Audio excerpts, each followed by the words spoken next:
Dears, welcome back to GST classes. Today we are discussing of a practical example regarding input tax credit. കഴിഞ്ഞ ക്ലാസ്സുകളിൽ എന്താണ് input tax എന്നതും what are the various conditions to be claimed or to claim input tax credit under GST നമ്മൾ discuss ചെയ്തിരുന്നു. രണ്ട് model ക്വസ്റ്റ്യനും subsequent വീഡിയോസിലായിട്ട് നിങ്ങൾക്ക് ലഭിച്ചു കഴിഞ്ഞു. ഇന്നത്തെ വീഡിയോയിൽ മറ്റൊരു രൂപത്തിൽ ചോദിച്ചേക്കാവുന്ന ഇൻപുട്ട് ടാക്സ് ക്രെഡിറ്റുമായി ബന്ധപ്പെട്ട ഒരു ക്വസ്റ്റ്യനാണ് ഡിസ്കസ് ചെയ്യുന്നത്. ക്വസ്റ്റ്യനിലേക്ക് കടക്കാം. A manufacturer has entered into contract for supply of a machine. Price of machine 4,50,000. Machine inspection charge 8,400. Packing charges 26,500. Transport cost for dispatch of finished machine 10,500. Design and drawing charges including in price of machine 29,000.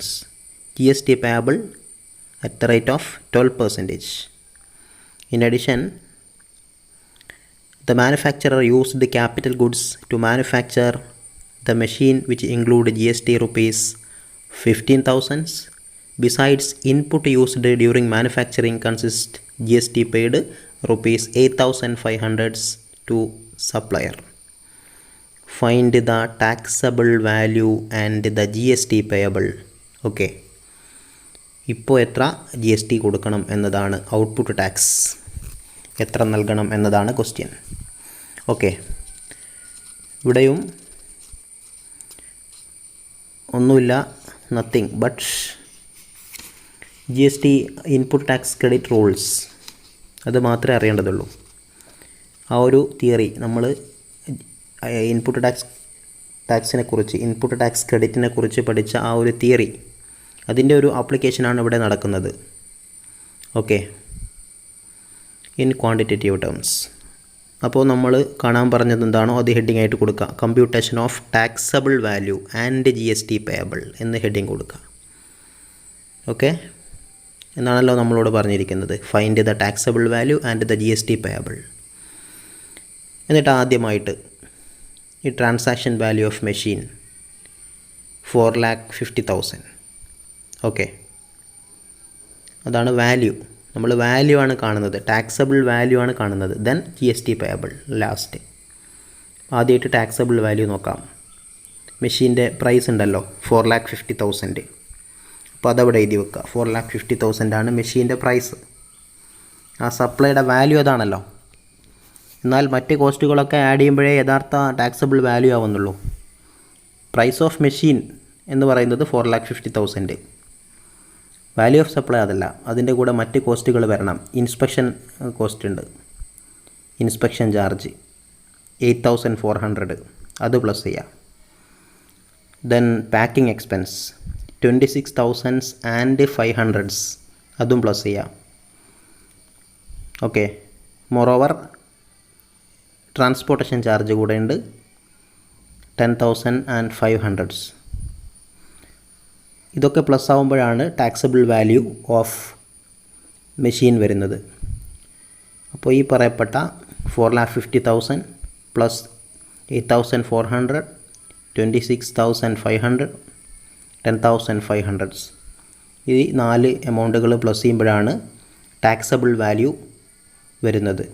Okay, അതായത് ആദ്യമായിട്ട് transaction value of machine എഴുതാം, machine cost price of machine എഴുതാം. അതിൻ്റെ കൂടെ inspection ചാർജും packing എക്സ്പെൻസും transportation ചാർജും add ചെയ്യുക. അപ്പോഴാണ് വാല്യൂ ഓഫ് സപ്ലൈ ആവുന്നത്. Tax is imposed on the value of supply. Tax is charged as a certain percentage of value of supply. In the current question GST payable is at the rate of 12%. Okay, ഇതൊക്കെ ക്വസ്റ്റ്യനിലുണ്ടാവും റേറ്റൊക്കെ. അപ്പം അങ്ങനെ നമ്മൾ ഓരോ ഐറ്റവും ഇന്ന category ആണെന്ന് പഠിച്ചു പോകേണ്ട ആവശ്യമില്ല. എന്നാലും ചില ഐറ്റംസൊക്കെ നമ്മൾ സർവ്വസാധാരണമായി യൂസ് ചെയ്യുന്ന ഐറ്റംസൊക്കെ ഓർമ്മിച്ച് പോകണം. ഓക്കെ, മൊബൈൽ ഫോണൊക്കെ ഇപ്പോൾ ഏത് കാറ്റഗറിയിലാണ്? 18% കാറ്റഗറിയിൽ വരുന്നതാണ്. ഓക്കെ, എന്നോർമ്മിക്കാം. റേറ്റ് ക്വസ്റ്റ്യനിലുണ്ടാവും. അപ്പോൾ നമ്മൾ ടാക്സബിൾ വാല്യൂ കണ്ടുവച്ചു. ഇനി അതിൻ്റെ GST കാണാം. ആ ടാക്സബിൾ വാല്യൂവിൻ്റെ വാല്യൂ ഓഫ് സപ്ലൈയുടെ 12% ആണല്ലോ. അപ്പോൾ എന്താണ് അവിടെ എമൗണ്ട് കിട്ടുന്നത്? 4,95,400 എന്ന എമൗണ്ട് വരും. അതിൻ്റെ 12% കാണാം. 59,448 59,448 എന്നുള്ള ഒരു എമൗണ്ടിലേക്ക് വരും. ഓക്കെ, അതാണ് GST. ഓക്കെ, GST അതാണ് ടാക്സായിട്ട് കൊടുക്കേണ്ടത്, സപ്ലയർ കൊടുക്കേണ്ടത്. അപ്പോൾ നേരത്തെ നമുക്ക് കിട്ടിയ ടാക്സബിൾ വാല്യൂവും GST കൂടെ ആഡ് ചെയ്താൽ നമുക്ക് ടോട്ടൽ വാല്യൂ ചാർജ്ഡ് ലഭിക്കും. ഈ റെസിപ്പിയൻ്റെ അടുത്തുനിന്ന്, കസ്റ്റമറുടെ അടുത്തുനിന്ന് ഇത്രയും വാങ്ങിക്കണം, അത്രയും വാങ്ങിച്ചിട്ടുണ്ടാവും.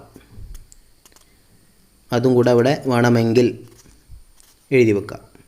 ഓക്കെ, ഇനി നമ്മൾ നെക്സ്റ്റ് GST പേയബിൾ കാണാം. ടാക്സബിൾ വാല്യൂ ആണ് ഇപ്പോൾ നമ്മൾ കണ്ടുവച്ചത്. GST കണ്ടിരുന്നു, പക്ഷേ യഥാർത്ഥത്തിൽ അത് ഫുൾ കൊടുക്കേണ്ടതില്ല. GST ആയിട്ട് ഇപ്പോൾ ഔട്ട്പുട്ട് ടാക്സ് അടക്കുന്ന സമയത്ത് ഫുൾ ഇത്രയും കൊടുക്കണ്ട. കാരണം എന്താ?